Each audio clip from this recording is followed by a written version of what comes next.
un espace où l'on s'autorise à parler de la santé et de l'invisible. Vous entendrez donc des chercheurs, des professionnels de santé, des thérapeutes qui ont tous vécu des phénomènes étranges tels que les sorties de corps, la clairaudience, les prémonitions, les contacts avec les défunts, les montées de Kundalini, etc., etc. Bienvenue dans Expérienceur, un podcast éclairant où l'on aborde les phénomènes paranormaux pour réunir la science, la santé et la spiritualité. Bonjour, bonjour. Aujourd'hui, un épisode un peu spécial. Je dis spécial car avec mon invité, on a un lien très particulier, un lien d'âme, un lien du cœur très fort. J'accueille donc aujourd'hui Sébastiana Boula. Bonjour Sébastiana. Bonjour Audrey. Donc tu as été là dans des moments très intenses et très intimes de ma vie et nous nous sommes rencontrés dans l'invisible durant cette expérience de mort imminente que j'ai vécue en 2013. On va revenir après dessus. Donc Sébastiana, tu es installée comme thérapeute médium à Bienne en Suisse, formée à de nombreux outils, le chamanisme, le massage de Breuss, les fleurs de bar, la spagyrie, etc., etc. Et tu as aussi conscience d'être beaucoup plus que toutes ces étiquettes. Et aujourd'hui, j'ai une joie immense de t'accueillir dans ce podcast. Déjà, est-ce que tu as envie d'ajouter quelque chose à cette petite présentation ? Alors, j'aimerais dire que je remercie Audrey. Alors, bien sûr, l'expérience qu'on va sûrement parler, ça a été une très, très grande expérience, mais comme elle l'a très bien dit, on a quelque chose de très particulier, même si on se ressemble, mais alors pas du tout, ni physiquement, on habite loin et tout, mais apparemment, on ne peut pas se passer l'une de l'autre. Et notre voyage a commencé avant sa mort imminente. Et elle continue encore aujourd'hui. Oui. Et elle s'arrêtera probablement jamais. Je nous le souhaite, après tout ça. Alors, déjà, en préparant l'épisode, je me suis rendu compte qu'il y avait plusieurs choses que je connaissais pas de toi, parce qu'on se connaît bien quand même. Mais donc, pour commencer, j'ai envie de te poser la question comment une préparatrice en pharmacie en arrive-t-elle à la médiumnité ? Qu'est-ce qui t'a amené à ça ? Alors, j'aimerais commencer par dire que où je travaillais à la pharmacie, il y a plus de 40 ans en arrière, Madame Schurch était très ouverte à la médecine alternative et elle a fait venir Madame Fonesch qui, elle, pratiquait le Reiki et d'autres pratiques au premier étage. Et quand je montais chercher les souliers de Scholl ou autre chose, je la voyais faire ses soins et bouger dans tous les sens. Et ça me bouleversait en me disant, mais qu'est-ce qu'elle a? Pourquoi elle bouge dans tous les sens? Et j'en avais eu un peu peur. Et par contre, elle venait régulièrement vers moi quand je montais, parce qu'elle voyait bien que j'étais intriguée. Elle m'a dit, mais pourquoi tu viens pas faire du Reiki? Je fais des initiations. Et à l'époque, j'avais mes enfants, ils étaient petits. Et je me disais, ouais, tout un week-end, il faut laisser les enfants, le mari. Il faut dire que je viens du sud, de la Sicile, et c'était pas dans mes habitudes de laisser la famille tout seul. En plus, ça coûtait. Mais elle a tellement insisté, puis je me suis dit, bon, je pense que je vais essayer de faire ça. Et franchement, ça a été le point de départ. Oui. Et je me suis plus jamais arrêtée. Je suis un cheval fou. Vraiment un cheval fou. Et les gens, ils devraient être dans ma tête parce que je ne peux pas m'arrêter. Il y a toujours autre chose qui m'intéresse. Oui, c'est pour ça que tu as deux. J'ai pas tout cité, effectivement, mais c'est vrai que tu as un panel, ce qui permet aussi dans tes accompagnements de t'adapter à la personne qui vient de te consulter. Oui, apparemment. Apparemment. Pendant longtemps, j'ai fait beaucoup de choses Et je me suis toujours posé la question, mais pourquoi tu vas du coq à l'âne? Pourquoi tu apprends un truc, après tu en apprends un autre? Et bien sûr, hein, en travaillant à la pharmacie, j'avais pas beaucoup le temps non plus pour pratiquer une chose ou l'autre. Et ben, je peux vous garantir que maintenant, je sais pourquoi. C'est ça. Et c'est là qu'on voit finalement peut-être la guidance de l'âme. C'est que voilà, quand c'est l'appel du cœur, Mhm. la tête, elle comprend pas pourquoi on va dans telle formation, pourquoi on va à tel endroit. Oui, et c'est vrai, c'est vraiment la curiosité qui m'a amenée à vouloir savoir. Aussi le non-savoir pourquoi il y avait des ressentis et surtout de ne pas vouloir faire de mal, hein, qui m'a amenée à vouloir comprendre et toujours voir d'autres personnes qui auraient pu m'aiguiller, me donner une compréhension, parce que pour moi, c'est important aussi quand il y a une personne d'être au plus juste, en fait, et de savoir qu'après, il y a une suite pour cette personne et on est responsable. Donc, du coup, c'est ce qui m'a amené à vouloir comprendre, d'utiliser les bons mots, les bons gestes aussi. C'est super important. En 2013, donc suite à une intervention chirurgicale, j'ai fait une grave hémorragie Oui, et je te retrouve dans l'invisible. effectivement. Comment tu as vécu ça? Tu peux, voilà, peut-être dire comment toi tu as, parce qu'en fait finalement, on n'en a jamais parlé de ça. Non. Bah, comment toi, voilà, tu as vécu cette expérience-là, et puis peut-être expliquer à nos auditeurs, voilà, un petit peu le contexte, et puis. Oui. Alors franchement, au début, quand tu es parti à l'hôpital, alors j'avais pas la conscience que ça aurait pu être comme ça grave. Mais bien sûr, après coup, quand tu m'as parlé de ta demande d'aller dans l'autre côté d'une manière tellement inconsciente, j'ai déjà pris conscience de à quel point on peut faire des expériences incroyables juste parce qu'on en fait la demande, même si après ça peut être bouleversant.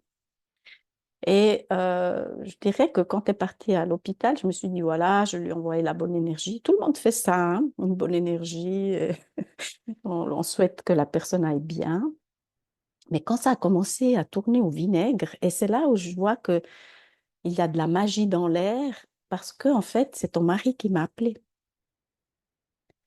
Et c'est grâce à lui, puisque toi, tu n'étais pas bien. Donc, c'était pas toi qui a pu m'appeler non plus. Et lui, en fait, on a fait l'expérience à trois, j'aimerais dire. Parce que lui, ça a été le vecteur de cette expérience. Et ça lui a ouvert aussi un champ de dire, ah tiens, puisqu'il n'expérimentait pas très bien ça, il a compris aussi qu'il y a une conscience aussi au-delà de. Hmm. Je vais mettre Et un petit peu, avant que tu continues, oui, je vais mettre pardon. un petit peu le contexte pour que les gens ils puissent Oui, comprendre. Donc, voilà, en 2013, je vais euh, subir une intervention chirurgicale. Et en résumé, je vais passer 4 fois au bloc opératoire en 9 jours, et l'expérience de mort imminente est arrivée la veille de la quatrième intervention. Et c'est vrai que la veille de cette quatrième intervention, je ne comprenais pas ce qui se passait. Je voyais bien que, comme tu me disais, tu le dis si bien, ça tournait au vinaigre. Et je voyais les soignants autour de moi s'affoler, s'inquiéter. Et le chirurgien m'a dit, on a 24 heures pour intervenir, vous êtes en train de saigner à l'intérieur et on ne peut pas, voilà, vous laisser saigner comme ça, et on ne comprend pas ce qui se passe. Et c'est à ce moment-là, finalement, voilà, que ce soir-là, que Patrick, mon mari, t'a contacté. Et quand tu parlais aussi au début de cette demande, hum, cette fameuse demande, en fait, c'est quand on en a discuté bien longtemps après, en fait, hein, j'ai pris conscience que dans la voiture, avant d'aller me faire opérer, c'est mon mari qui m'emmenait, et que une pensée m'avait traversée à l'époque, parce que voilà, moi je pensais pas non plus que ça allait se dérouler comme ça, et une pensée m'avait traversée. Certaines personnes, quand elles vivent des anesthésies, euh, elles peuvent aller voir ce qu'il y a de l'autre côté. Et je me vois encore, cette pensée, c'était, bah, je veux pas mourir, hein, mais je veux bien aller voir ce qui se passe de l'autre côté. Effectivement. Voilà, et voilà, et c'est là donc que toi, mon mari te contacte. Exactement, il me contacte. J'étais assez surprise de voir que voilà, c'était quand même très grave.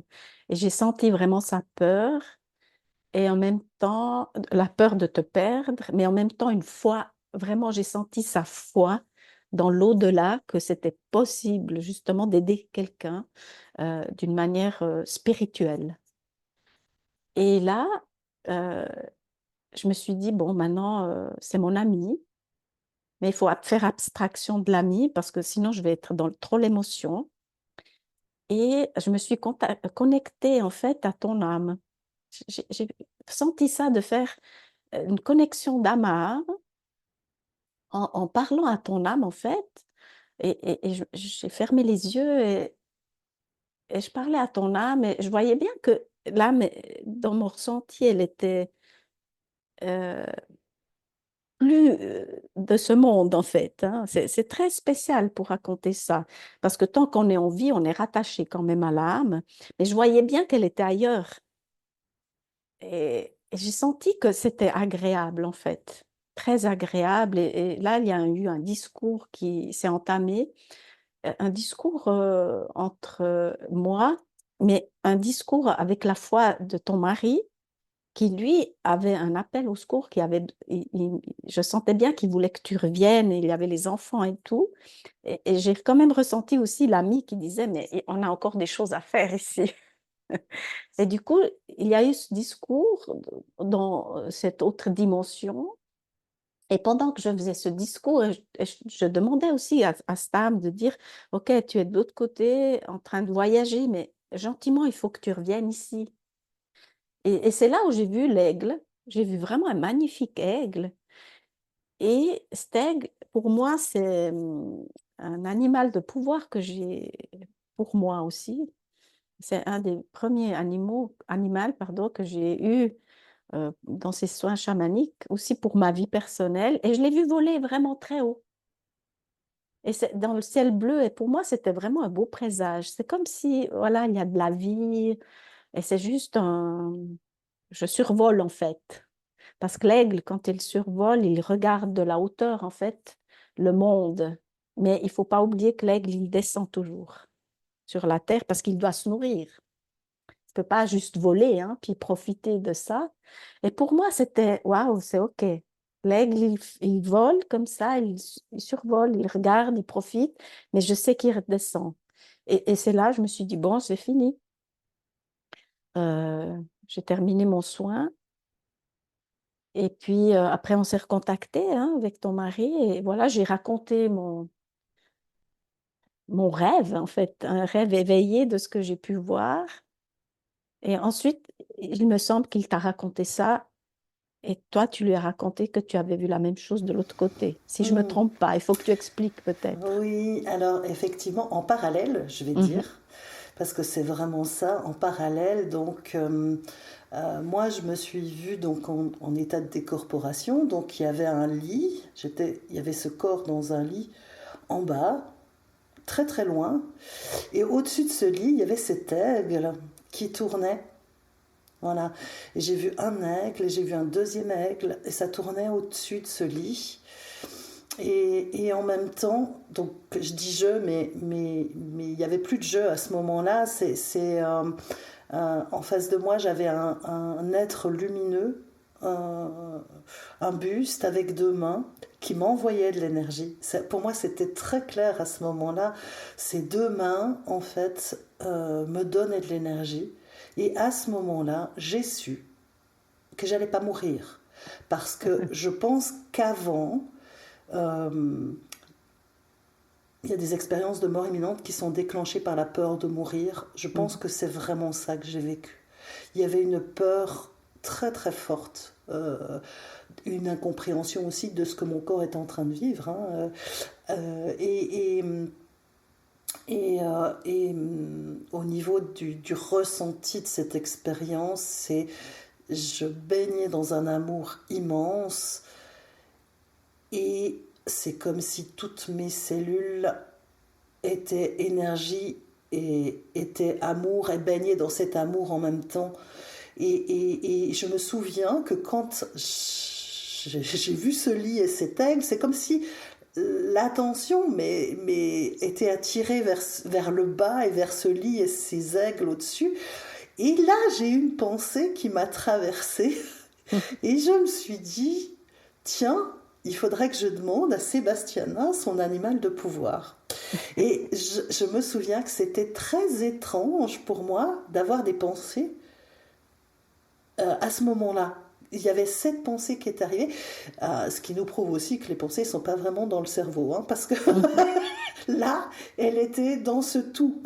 mhm. Et en même temps, ce qui s'est passé, c'est que le lendemain, donc entre-temps, j'ai été opérée une quatrième fois, je n'ai aucun souvenir de ça, et je suis de retour dans ma chambre, euh, et là le téléphone sonne, et c'est toi qui m'appelles pour me dire ton mari est venu hier soir, c'est la plus belle déclaration d'amour que j'ai eue de ma vie. Ça n'a pas duré longtemps ce téléphone-là, parce que j'étais épuisée, mon corps était physiquement épuisé, mais c'est là qu'on a réalisé l'une et l'autre, parce que à ce moment-là, tu m'as dit, mais je t'ai fait un soin chamanique, et quand tu m'as dit ça, l'aigle est revenu en fait. Mhm. Tu t'es souvenu. Je me suis souvenue, Oui, c'est là que je t'ai posé la question, et je me souviens juste de ce moment d'enthousiasme, parce que ça validait euh, et mon expérience et la tienne en fait. oui, oui, oui. Il y a quelque chose qui s'est vraiment passé à travers le soin, mais moi aussi, j'ai fait une expérience entre-temps. Parce que bien sûr, on doute toujours de ce qu'on pourrait ressentir ou voir. Et c'est vrai que si on se laisse baigner par l'intention qu'on a pour une personne, hein, parce que qui de mieux que toi dans cet appel quand même d'un mari qui t'aime vraiment très fort. Et je me suis dit, bah, laisse faire sans oui, non. Et voir qu'on a pu se rencontrer dans ce soin en même temps, c'est là où ça prouve qu'il y a un lien très, très fort déjà entre nous, mais que c'est quelque chose qui existe. Oui, c'était vraiment une expérience, oui, extraordinaire. Il y a pas, on ne peut pas mettre de mots là-dessus si on ne le vit pas. Et moi, je suis toujours très touchée hein, quand tu parles de ça, hein, même si ça fait vraiment longtemps.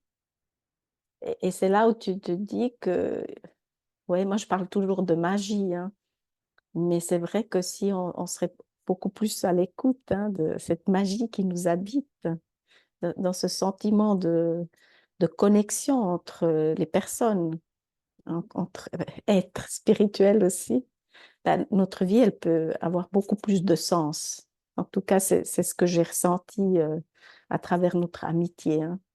Oui. Et à travers cette expérience aussi. Ouais. C'est clair que on a besoin aussi de ces validations quelque part. Oui. Alors, c'est vrai que entre moi et Audrey, on est complémentaires, hein. Moi, je suis quelqu'un de très terre à terre. On pourrait dire que je suis un peu Saint Thomas. Si je vois pas, je crois pas. Et ça me sauve, en fait, de savoir que, voilà, si je crois pas, je vois, et j'expérimente pas, voilà, je reste un peu sur mes gardes. Et être à côté d'Audrey m'a permis aussi de pouvoir avoir aussi cette légèreté, en fait, à mettre sur si je vois pas, je crois pas. Parce qu'il faut aussi de ça. On a toujours besoin d'une personne qui est différente de nous pour pas justement être trop terre à terre ou pas être trop la tête dans le ciel, parce qu'on a besoin des deux. Oui, et pour moi, c'est important d'avoir cette complémentarité. C'est pour ça qu'on a besoin toujours des autres aussi. Et comme ça, on est mieux. Bien sûr, bien sûr. Oui, C'est clair, c'est clair. Et puis, c'est vrai que quand on débute finalement, que ce soit dans des soins Reiki, chamanisme ou autres, de, de commencer avec ces mondes invisibles, Oui. c'est un peu, on avance comme un aveugle en fait, hein. On ne sait pas trop, et c'est la pratique en fait, hein. L'expérience, c'est vraiment les expériences qui nous permettent d'avoir la confiance. Qu'est-ce que tu penses de ça, toi? Alors, je suis tout à fait d'accord parce que c'est l'expérience qui fait que on peut poser, vraiment déposer notre propre vérité. Parce que, bien sûr, ça fait vraiment longtemps, hein, à peu près, en tout cas 20 ans que j'ai débuté et ça nous a amené à nous rencontrer dans justement la médiumnité. Et pour beaucoup, la médiumnité, c'est quelque chose de complètement à part, mais qui fait quand même partie de notre vie. Et c'est vrai que c'est tellement abstrait, tout ça, qu'on peut lire beaucoup de livres, on peut entendre parler beaucoup de gens. Et je suis la première à être toujours très impressionnée de ce que je lis ou ce que les gens racontent, hein. Ce qui fait que ça m'a amenée à douter des fois ou aussi à être très timide par rapport à ça. Je le suis toujours, hein, toujours très impressionnée, très timide. Et d'ailleurs, Audrey, grâce à ce podcast, hein, c'est la première fois que j'en fais un, ça me permet de sortir aussi de ma zone de confort malgré les années, hein, que je pratique ça. Mais à la fin, je me suis rendu compte que c'est ma propre expérience qui rend ma crédibilité. Parce qu'il n'y a que moi qui peux expérimenter, hein. Et même si je lis les livres, des fois je me dis, mais non, arrête de lire tous ces livres. Parce qu'à la fin, ils racontent un peu tous la même chose. Mais est-ce que toi, tu as à raconter la même chose? Je ne suis pas d'accord. Je ne pourrais pas raconter dans ce qu'il y a des livres parce que j'ai expérimenté des choses.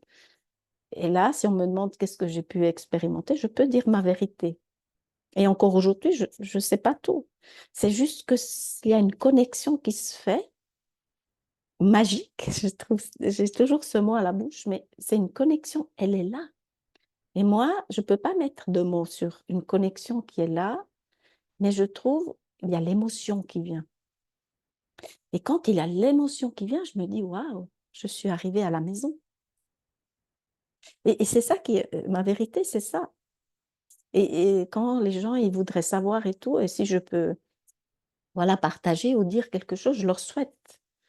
Je leur donne quelques outils pour qu'eux puissent faire aussi leur propre expérience, parce que la leur sera sûrement différente de la mienne, mais je souhaite juste qu'ils aient cette émotion que je ressens moi quand j'ai cette connexion. Oui. Et ça, on ne peut pas l'écrire, on ne peut pas le lire, il faut l'expérimenter. Mais j'en ai aussi lu beaucoup des livres, hein, j'en ai plein. J'ai toute une bibliothèque et c'est OK, parce qu'il faut commencer par quelque chose, on est d'accord. Mais après, et Audrey, je suis sûre qu'elle pense comme moi, c'est que l'expérience, après, on se déconnecte du livre. Il y a un moment où notre esprit, hein, elle, je sais qu'elle parle beaucoup de sa partie lumineuse. On en a beaucoup discuté, on a aussi beaucoup eu d'échanges assez mouvementés, hein. Mais après, j'ai compris, il n'y a pas de mot juste, hein. Moi, je parle de ma présence, par exemple. Elle dit sa partie lumineuse, et d'autres peut-être ils parleront du moi supérieur, ainsi de suite, ou de mon meilleur ami, hein. Mais moi, j'aime bien dire ma présence aujourd'hui. Elle nous guide tous les jours. Et elle nous pousse vraiment à aller où il faut, même si on doit se casser un peu la figure de temps en temps. Mais c'est pour notre bien, il ne faut pas avoir peur de ça. Moi, j'ai compris maintenant, bien des années plus tard, il ne faut pas avoir peur. Mais si on se casse la figure, c'est parce qu'on n'a peut-être pas assez écouté aussi. Mais ça fait partie du jeu. Ouais, ça fait partie du jeu. Ça fait partie du jeu. En fait, j'aime beaucoup la manière dont tu décris les choses parce que euh, parfois, en fait, quand on est dans des expériences douloureuses, on ne se rend pas compte que ça fait partie du jeu, comme tu dis. Mhm. C'est avec le recul qu'on prend conscience finalement euh, de ce que l'expérience nous a permis de transcender. Oui, Et, euh, et j'aime beaucoup, c'est vrai que on retrouve ce terme de présence. Euh, c'est marrant parce que c'est un terme que j'utilise aussi maintenant. Et comment tu... Je sais que ça va être un peu compliqué comme exercice, mais pour toi, c'est quoi cette présence? Il y en a d'autres qui ont parlé de guide, de moi supérieur, etc. Peu importe finalement, on se rend compte que finalement, derrière ça, tout le monde parle de la même chose finalement. Oui. Voilà. Comment tu pourrais décrire euh, comment finalement cette présence s'est manifestée de plus en plus à toi? Mhm. J'aimerais dire que, on va dire que c'est grâce à mon éducation très compliquée qui a fait que, voilà, j'ai fonctionné un peu comme un robot, on va dire. Et à un moment donné, c'était trop. Vraiment, c'était trop. Et j'ai commencé à faire un parcours personnel qui m'a fait comprendre, en fait, qu'on peut inverser, en fait, tout ça. Et la médiumnité, voilà, ça a été un point de départ quand même, de comprendre qu'il y a un au-delà aussi. Et puis, à la fin, je dirais que cette présence m'a permis de comprendre qu'on est des individus dotés de pouvoir quand même, un peu comme Superman, si on veut dire ça comme ça. Et que cette présence, j'ai dû la connaître comme si c'était quelqu'un d'autre, en fait. Puisque moi, je me suis toujours vue un peu petite, hein, à faire les choses pour les autres, et ainsi de suite. Et je le suis encore pas mal, mais beaucoup moins quand même, parce qu'on est quand même de cœur. Et puis, j'ai découvert, en fait, hein, que bah, si les personnes décédées, elles sont de l'autre côté, j'ai découvert qu'en fait, leur présence, si on peut, pour certains, c'est l'esprit ou leur présence, ben, en fait, elles n'ont plus de corps. Mais dans la réalité, quand on est sur la Terre, on a aussi un corps avec cette présence, avec cet esprit. Quand on décède, ben, le corps il part, mais la présence, elle reste. Donc, du coup, pourquoi pas en bénéficier de cette présence sur Terre, puisque c'est ça qu'elle veut, en fait, la découvrir. Et c'est avec beaucoup de patience, ce que je n'ai pas toujours, mais là, je vais dire que je me suis dit, tiens, si c'est mon meilleur ami, c'est comme ça que Bill, qu'on connaît ensemble, l'appelle, hein, il attend que moi, en fait. C'est comme si lui, il m'attend. J'ai compris ça. Comme, il est là. C'est à moi de lui ouvrir la porte, en fait, à cet ami, à cette présence, en fait. Et du coup, j'ai commencé à m'asseoir, mais tous les matins, je dis, j'aime bien l'humour, hein, parce que je dis toujours que j'ai des guides avec beaucoup d'humour. Si je ne peux pas me mettre tout de suite le matin dans ma pièce et l'accueillir comme présence, c'est comme si je sortais dehors sans slip. Il manque quelque chose. C'est vraiment ça, il manque quelque chose. Alors, je souhaite à tout le monde vraiment de s'asseoir et se dire, tiens, cette présence, elle est là, elle m'attend. Je peux lui ouvrir la porte et juste ben, être là. Et puis, bien sûr, il y a quelques exercices à faire hein, pour calmer un peu le mental et tout, parce que souvent, les gens, ils veulent tout de suite la ressentir. Et ça s'apprend, en fait. Ça s'apprend à bien respirer, à apprécier l'oiseau qui chante de la fenêtre, à sentir juste l'air. Et il y a le calme qui s'installe. Et une fois que le calme il s'installe avec des petites choses, vraiment, c'est tellement simple. Et si on le fait tous les jours, et maintenant que je le parle, hein, je sens vraiment la chair de poule. Hein. C'est comme si lui il disait, oh, mais tu parles de moi. Et il est heureux. Tu parles de moi. Et d'autres personnes peuvent savoir ça. Et tout d'un coup, vous sentez que l'atmosphère, elle change. Que vous sentez que tout autour, il y a cette énergie, parce qu'on est fait de cette énergie. Mais il faut prendre le temps pour le faire. Et j'ai appris aussi dernièrement, dans cette dernière année, à part le faire seulement pendant la journée. Mais de temps en temps, voilà, je suis là et dis, oh, je suis dans ma présence. Et je lui parle, hein, comme un peu les fous, hein. Elle sait de ce qu'on parle, hein, Audrey. C'est une spécialiste. C'est qui, vous pourrez dire, oh mon Dieu, c'est qui parle? Mais effectivement, il y a un lien qui se crée très, très, très fort. Et on se sent plus seul, déjà. Et ça fait tellement du bien de ne se pas sentir tout seul sur la terre, hein, parce qu'on est quand même hypersensible avec ça. En plus, si on cultive la médiumnité, c'est XXXL et on voit vraiment tout, hein. La beauté, on voit aussi les choses difficiles aussi.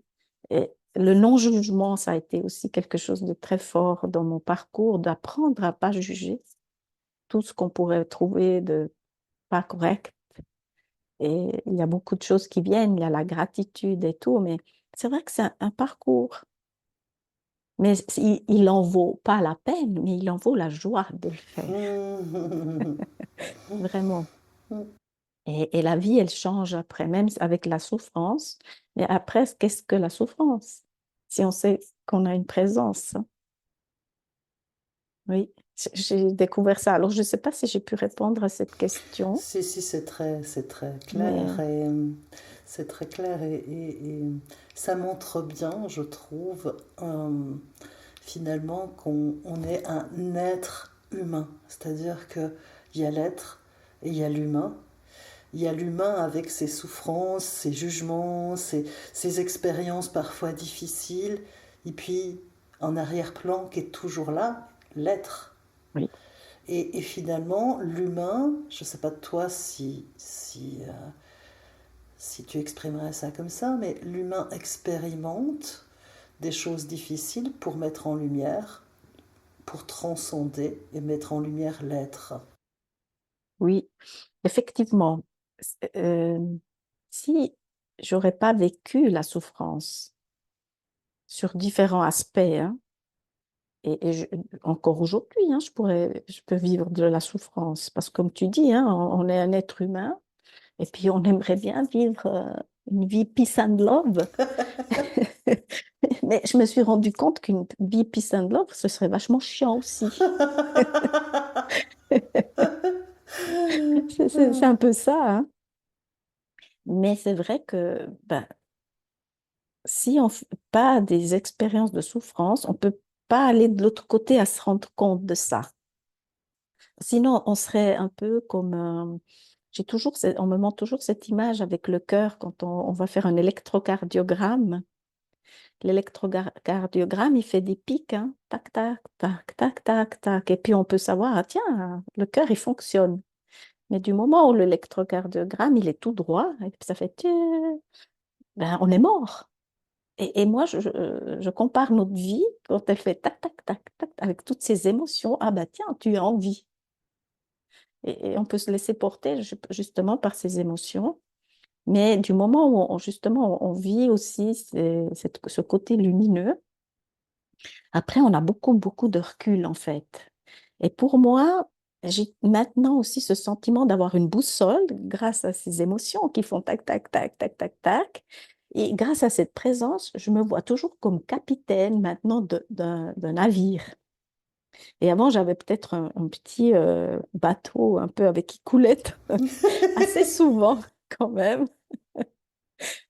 Et grâce à ces expériences, je me vois maintenant comme un bateau, un love boat, hein, avec le truc sur la tête. Et je me dis, bah, tiens, c'est ma boussole. Et si mon cœur il bat avec des émotions un peu en dessous, parce que je suis très émotionnelle quand même, et je me dis, tiens, c'est mon âme qui me parle. Parce qu'il faut quand même comprendre, pour moi, ma vérité, c'est que le cœur, c'est le premier organe qui, on l'entend battre quand on est un fœtus. Et c'est le dernier à s'éteindre, hein. Le cerveau peut s'éteindre avant le cœur. Et pour moi, c'est ce signe d'âme. Et j'ai comparé, enfin, mes guides m'ont fait comprendre que je peux comparer mon cœur comme une boussole avec mes émotions pour que ben, j'ai le téléphone direct avec eux. C'est comme ça qu'ils me font comprendre, mais j'en suis où en fait? Et comme ça, je peux me poser, discuter un peu. Alors, on discute, hein, les réponses sont un peu différentes de ce qu'on pourrait s'attendre aussi. C'est ça, ça c'est quelque chose d'intéressant aussi. C'est vrai que finalement, quand on commence à poser des questions, et ben, des fois on n'a pas la réponse qu'on aimerait, que la partie humaine en fait aimerait entendre. Oui, et c'est ça qui est beau, en fait, ça donne un beau partenariat envers nous, cette présence qui est quand même là à amener ce qu'il y a de mieux. Et j'ai compris, la présence, en fait, elle veut amener ses qualités, ses dons qu'elle a. Et je ne parle pas que de la médiumnité, hein, mais des fois, je rencontre, par exemple, ce matin, ben justement, j'étais chez la coiffeuse, et cette femme, elle est extraordinaire. Son esprit, il kiffe. Hein, on va parler un peu comme les jeunes, mais il kiffe son travail. Elle est à mon service du moment où je mets les pieds dedans, au moment où je pars.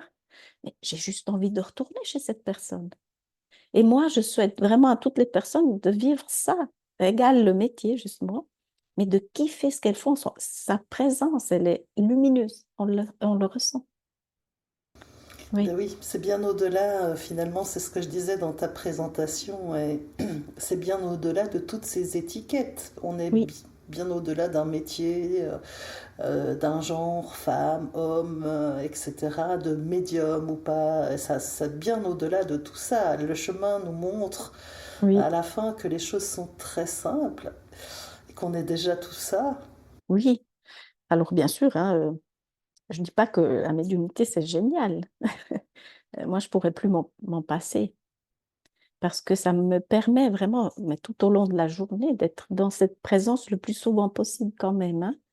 Mais pour d'autres, ils sont dans leur présence parce que ouais, ils ne pourraient pas s'en passer de faire un autre métier qu'eux. Mais c'est vrai que quand j'y pense, si on pense ça peut-être 20 ans en arrière, non, je ne pensais pas non plus faire ce genre de chemin non plus.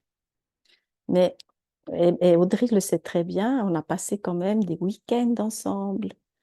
Et c'est de l'investissement, mais comme toute chose. Hein, moi, je regarde beaucoup ces émissions de pâtisserie. J'aime bien ça. Ben, quand on voit ces gens, ben, ils passent leur week-end, leurs vacances à tester, à faire, et ils ont des résultats. Et c'est ça aussi, l'investissement qu'on y donne. Il ne faut pas attendre le résultat, mais l'investissement. C'est ça. Oui, C'est ça. Plus tu donnes à l'invisible, plus t'en. L'invisible, voilà. C'est vraiment une co-création, hein. oui, Au départ, en tout cas, je dirais, au départ, c'est une co-création. Quand il n'y a mhm, pas la conscience d'être lié finalement, d'être oui, un tout. Au départ, c'est vraiment, il y a l'humain et les guides, et il y a une séparation avec ça en fait. oui, Alors, il y a nous et les guides, et on est séparés de ça. Et pour finir, en fait, on se rend compte qu'il n'y a plus de séparation et que oui, cette présence, c'est pour ça que tout devient simple d'ailleurs. Et oui. qu'on n'a plus besoin des livres et des. Non, On n'a plus besoin de tout ça parce qu'en fait, c'est incarné. oui, c'est incarné.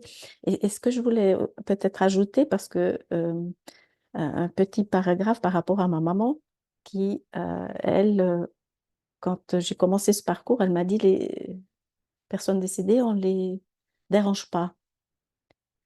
Oui, parce que voilà, on vient de cette culture. Et après, quand mon papa est décédé, c'était la première à vouloir savoir, en fait, qu'est-ce qu'il veut, qu'est-ce qu'il me dit et tout. C'était intéressant de voir comment on peut changer hein, de la vie. Et je lui disais toujours, quand tu seras de l'autre côté, on va se parler. Et c'est vrai que souvent, je donne des exemples d'elle, parce que je sens qu'elle mérite ça. Son passage était très présent important pour moi. Et là, je voulais dire que euh, Audrey et Marie-Jeanne sont des très chères amies à moi. Et elles voulaient partir à Stansted. On voulait partir les trois ensemble pour une merveilleuse semaine de médiumnité. On se réjouissait tellement, moi, la première, qu'on pouvait aller les trois. Et ma maman est décédée le jour avant le départ. Je suis très émue avec ça, mais J'ai trouvé ça tellement injuste, tellement injuste. Après tout cet investissement, hein, pour des années et des années, et je me suis dit, je vais tout arrêter. Là, on me punit. Et en fait, on m'a pas puni du tout. C'était cet cerveau qui disait, ah, tu vois, on te punit, ça vaut pas la peine. L'ego est venu à cheval en me disant, mais laisse tomber, qu'est-ce que tu passes toutes ces heures à ça pour des autres et toi, tu peux même pas profiter d'une semaine. Eh ben, c'est grâce à ça que j'ai compris que c'est pas une punition. C'est juste à quel point tu aimes faire ça. C'était une expérience qu'aujourd'hui j'ai compris. Parce que si on aime vraiment ce qu'on fait, c'est pas une punition, c'est l'expérience qui va avec. Donc, si quelqu'un se trouve dans une injustice, en ce moment où elle pourrait vivre une injustice, posez, déposez cette injustice et posez-vous la question, mais qu'est-ce que j'y apprends à travers ça? C'est pas de l'injustice, il y a quelque chose qui va vous fortifier derrière. Mais pour ça, il faut se déposer l'arme et l'ego. Moi, je dis toujours, va en vacances.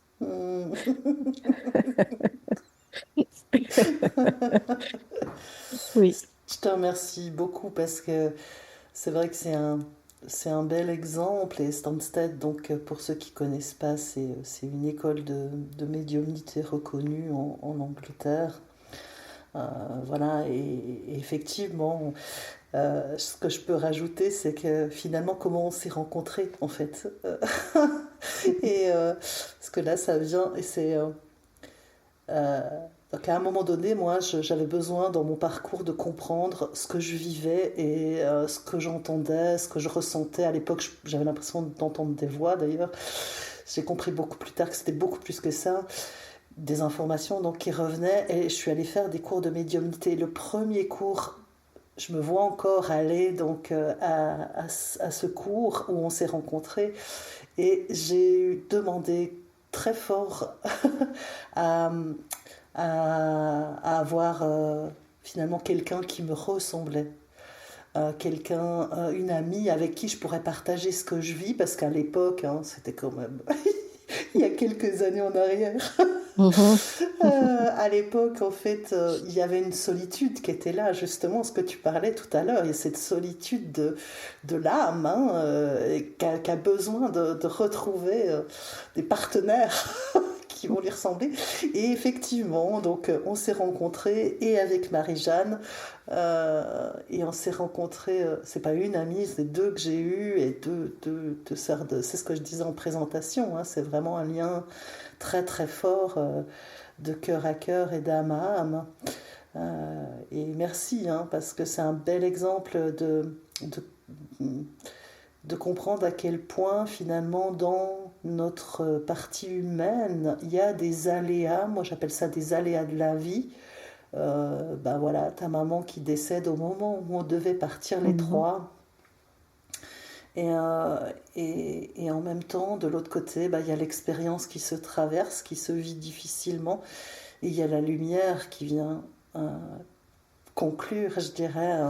Est-ce que toi, tu as l'impression finalement, dans ces expériences très douloureuses que tu as traversées, que c'est la vie qui se réveille derrière? Moi, je suis convaincue qu'il y a la vie qui se réveille là-dedans parce que, ben justement, hein, euh, ma curiosité a fait que j'ai toujours eu besoin de compréhension, hein, puisque je suis quand même très terre à terre.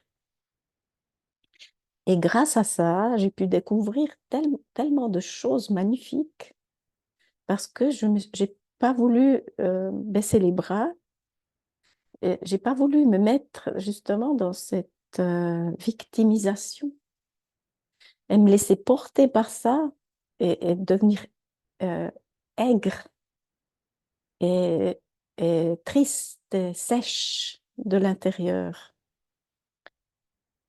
Et une fois qu'on arrive à dépasser ça, justement, il y a cette fameuse connexion qui se fait Parce que mon but, c'était de retrouver quand même de la paix intérieure et pas être toujours en colère ou m'enfermer et puis dire que tout le monde est méchant. Non. Et si on arrive à faire ça gentiment, il faut se donner le temps, hein. Pas partir en 5 jours, hein, non plus. Non, c'est des années. Parce oui, parce que si je reviens à ce moment-là, hein, tu l'as entendu, j'ai de nouveau l'émotion, hein, qui revient. Mais la vie, c'est nous. Si tout ça sert à sentir qu'on a une présence, que cette présence, c'est la vie, et qu'on devient à quelque part des mini-magiciens, hein, des mini-magiciens dans cette connexion, eh bien, ça en vaut la joie d'avoir expérimenté ça, parce que, ben, comme j'ai dit, la connexion avec ma maman, elle est toujours là, avec des petits clins d'œil, justement, ou des fois, hein, quand je suis en consultation, tout d'un coup, j'ai un exemple d'elle qui me vient de raconter. Donc, j'ouvre une parenthèse et je dis ça, qui parle vraiment à la personne. Donc, oui, c'est vraiment la vie qui est là. Oui, elle est à expérimenter. Bien sûr. Et j'aime beaucoup ton exemple parce que, effectivement, nos proches décédés, alors j'aime beaucoup le fait, c'est vraiment une croyance de déranger la personne décédée. C'est vraiment une croyance qu'on peut avoir, hein. Et tu nous as montré que bah, l'expérience, en fait, était différente. Et dans, tu nous montres aussi que finalement, nos proches interviennent, hein, viennent en aide dans l'expérience. Bon, là, toi, c'est ta maman qui t'amène des informations pour la personne que tu viens accompagner, mais en fait, il n'y a pas, enfin, je veux dire, ils sont toujours là, et on n'a pas besoin d'être médium pour ça, en fait. Absolument. Non, non, on n'a pas besoin d'être médium parce que moi, je me rappelle, justement, dans ma culture, euh, que ma mère, de temps en temps, elle faisait un plat qu'une personne décédée aimait. Puis elle disait, bah, tiens, j'ai eu cette envie que je ne fais pas d'habitude. Et puis elle le faisait. Puis quand elle le mangeait, elle disait, c'est pour l'âme de cette personne. Donc elle était déjà en connexion avec ça. Et c'est vrai que quand on est à table, des fois, ben, tout le monde vit ça. Tout d'un coup, on se rappelle de quelqu'un qui était plus là. Mais pourquoi à ce moment-là, on se rappelle de cette personne? C'est juste parce qu'elle vient nous faire un coucou. Il y a sa présence.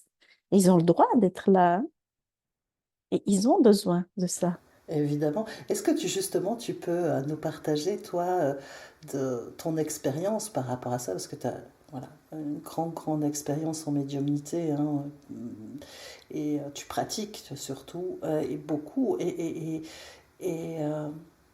comment il se manifeste? Voilà, donc là, tu Oui, dis une manifestation pendant un repas. Comment il se manifeste dans ton expérience à toi, dans tes oui, consultations, etc. oui. Et c'est vrai, c'est une bonne question parce que chaque médium, il pratique Exactement. d'une manière vraiment très différente. Et moi, dans ma pratique, je commence toujours par une lecture, hein. Je ne commence pas à dire, ah tiens, j'ai cette personne qui vient. En tout cas, en ce moment, je fais des lectures, je raconte ce que la personne pourrait vivre dans ce moment, pourquoi elle est là. Et tout d'un coup, j'ai comme une énergie qui vient sur un côté. Et à ce moment-là, je me rends compte, même si la personne, elle ne m'a pas dit, je viens exprès pour ça, pour une personne décédée. Donc, j'annonce, hein, quand même au début comment je fonctionne. Et je dis toujours, s'il y a une personne décédée, voilà, elle est la bienvenue. Comme ça, la personne, elle n'est pas non plus, elle n'a pas peur, hein. Et des fois, ils disent, oui, oui, tout est bien pour moi. Alors, bien sûr, du moment où les gens ils disent tout est bon pour moi, on est sûr qu'il y a quelqu'un qui vient. Si la personne, elle dit non, c'est pas nécessaire, alors c'est clair que les portes se ferment aussi.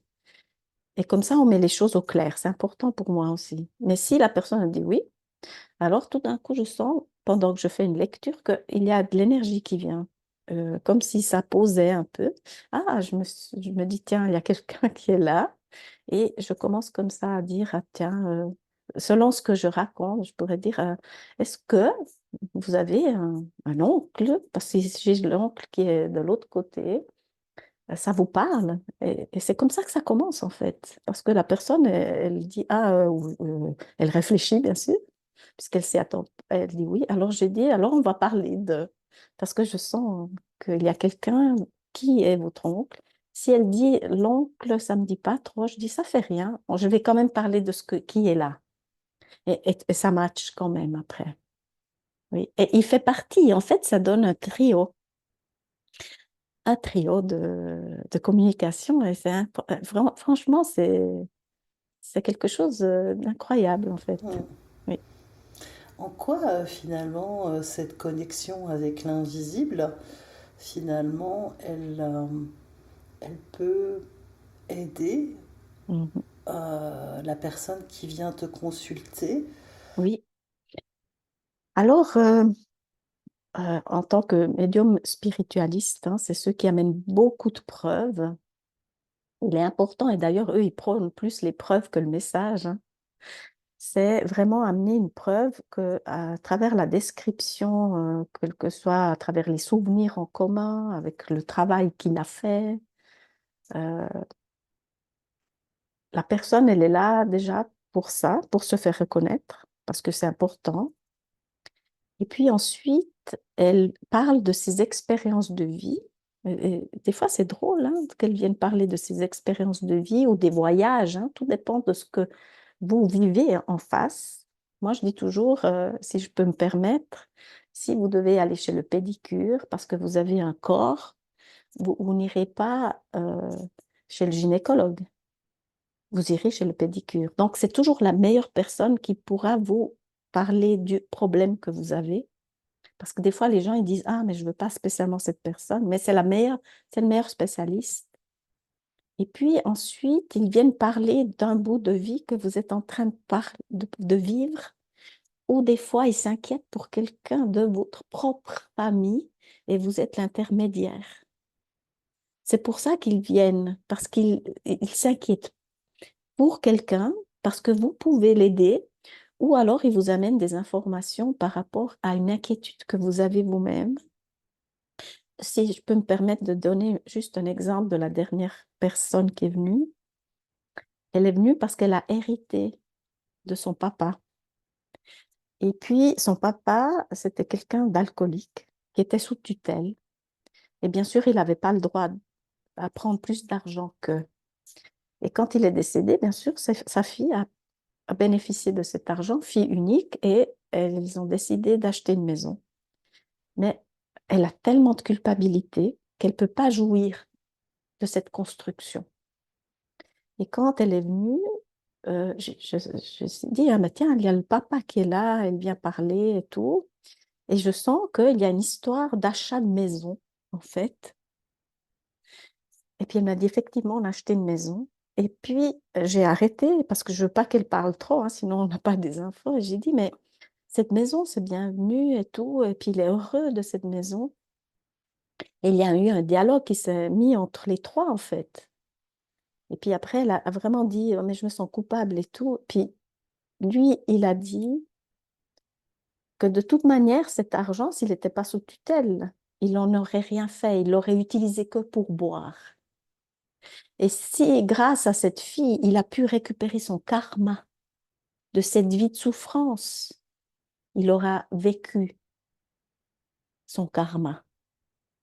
Et la seule chose qu'il voulait pour sa fille, c'est qu'il plante un, un arbre juste dans sa mémoire pour se rappeler de lui. C'est la seule chose qu'il voulait. Et j'ai trouvé ça génial. Voilà, juste pour dire. Hmm. Ouais, c'est une magnifique histoire. Donc en fait, voilà, ce papa arrive avant que et tu découvres qu'il y a on te donne l'information qu'il y a cette histoire de maison Oui, et finalement ça apaise tout le monde. oui, ça Ça apaise apaise tout vraiment le tout monde, le tout le monde. monde. Et en fait, il a raconté son histoire que sa vie a été que de dépenser de l'argent dans de la boisson, ce qui l'a amené à être sous tutelle.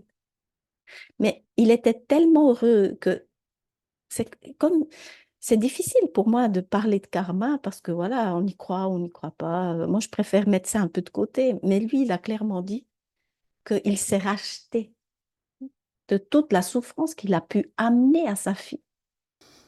Incroyable, ouais. Oui, et c'était juste incroyable parce que ça l'a touchée, elle pleurait vraiment. Et maintenant, grâce à cette intervention, on va dire divine, elle pourra profiter à 100% de cette maison avec son mari, sa fille. Et je trouve ça génial. Et ce qui est intéressant, c'est qu'elle a rêvé de son père et lui, il est décédé à la maison. Et elle a rêvé qu'il fallait aller le chercher. Parce que, Incroyable. Avant de venir te consulter. oui, Incroyable. oui, parce que il avait tendance à boire et souvent, c'était elle qui allait le chercher. Puis elle m'a dit, mais dans ce rêve, il était tout beau habillé. Et c'est comme ça qu'elle a eu l'info qu'il était décédé. Et c'est le voisin qui allait sonner et appeler la police. Donc, vous voyez jusqu'à quel point ça va. Oui, c'est pour ça que finalement, quand on accède à ces dimensions-là, il y a cette humilité en fait. Il y a cette humilité parce que c'est immense en fait. Oui, C'est immense et c'est là que on voit que finalement tu n'es qu'une intermédiaire. oui, Voilà. Voilà, hein, ouais, c'est un très bel exemple. Hein, je te remercie vraiment bon, beaucoup. oui. Parce qu'ils veulent de la joie.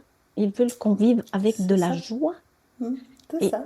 et, et moi, je trouve que depuis que j'ai ces expériences et tout, ma vie a changé parce que j'ai envie d'amener de la joie dans la mienne C'est ça. et à ceux autour de moi le plus possible. Hum, Parce que c'est ça qu'ils veulent, qu'on vive en joie.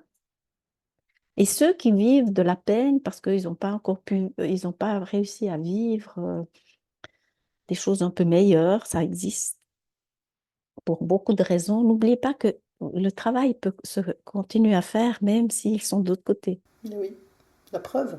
Oui, Ton exemple est une preuve de ça. oui. Et ça, c'est un bel exemple pour ça. Et ouais, je te remercie profondément. Est-ce que tu as envie d'ajouter quelque chose pour conclure? Mhm. Alors oui, volontiers. Alors comme on a parlé de joie, c'est important de ne pas répondre tout de suite. Et parce que la réponse que je pourrais donner, elle pourrait être un petit peu bâclée comme ça. Et je fais en sorte, comme si c'était, par exemple, dans une séance, je demande à cette présence de répondre. Et lui, il me dit, ou elle, hein, c'est égal, mais ma présence répond que ça devrait être écrit sur des post-it et de le coller partout, à la salle de bain, à la cuisine, de laisser ce post-it dans le cartable de votre enfant, sur la voiture de votre ami, mari, et ainsi de suite, et de cultiver la joie tous les jours, malgré ce qui peut arriver. Ça devrait être un mantra du matin au soir. C'est ce que j'aurais envie de partager avec ça, parce que tout simplement, la joie, il ne faut pas oublier que c'est un mot incroyable. Il a une vibration énorme. Il vient du cœur. Et c'est important qu'on utilise ce genre de mots. Parce que plus on utilisera des mots comme ça, plus notre cerveau verra les post-it que vous allez mettre un peu partout. Et c'est comme ça que vous allez vivre la joie. Parce qu'on est venu sur Terre pour expérimenter la joie. Voilà mon mot de conclusion. Vivons notre joie. Alors, merci beaucoup, Sébastiana. Merci à toi, Audrey, de m'avoir permis d'expérimenter les podcasts parce que c'est vraiment mon premier. Et voilà, c'est ce qui nous fait être amis à ce point-là. C'est parce que si c'était pas Audrey, je pense que j'aurais dit non. En tout cas, je mettrai voilà, dans la description de l'épisode, voilà, ton site internet, etc., les références où les gens peuvent te retrouver. Je te remercie vraiment beaucoup. Oui, avec joie, dit ma présence. C'est déjà la fin de cet épisode. S'il vous a plu, n'hésitez pas à commenter et à liker pour me soutenir. Et surtout, surtout, c'est le plus important.